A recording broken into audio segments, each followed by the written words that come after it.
Hey everybody, this is Pastor Robin and coming to you with this week's Roots e-votional. In the Old Testament we find a really cool but a very short story about a guy named Jonah.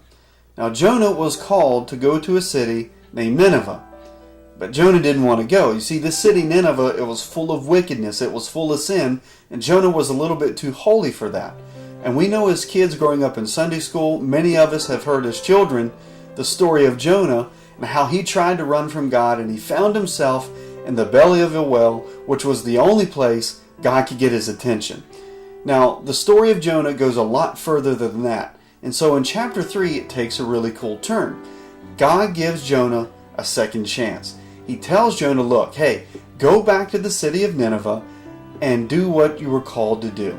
And this time, even if reluctantly, Jonah decides it's better to go to the city of Nineveh and preach than to live in the belly of a well. So that's exactly what he did.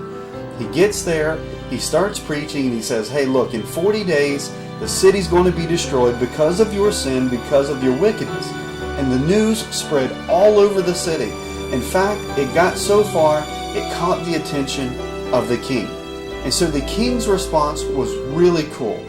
The king's response was this: fast.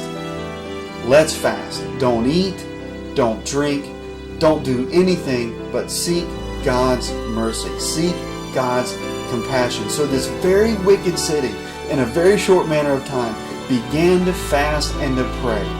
It was radical repentance. Now the really cool thing that happened, and we see in verse 10 of chapter 3, is that God saw this.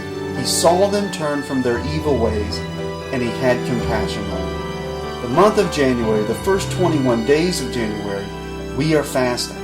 And we are fasting this week for radical repentance. That's where it really starts. And so I want to encourage you this week to take the time to fast, to pray, and to seek the compassion of God so that our city can be restored.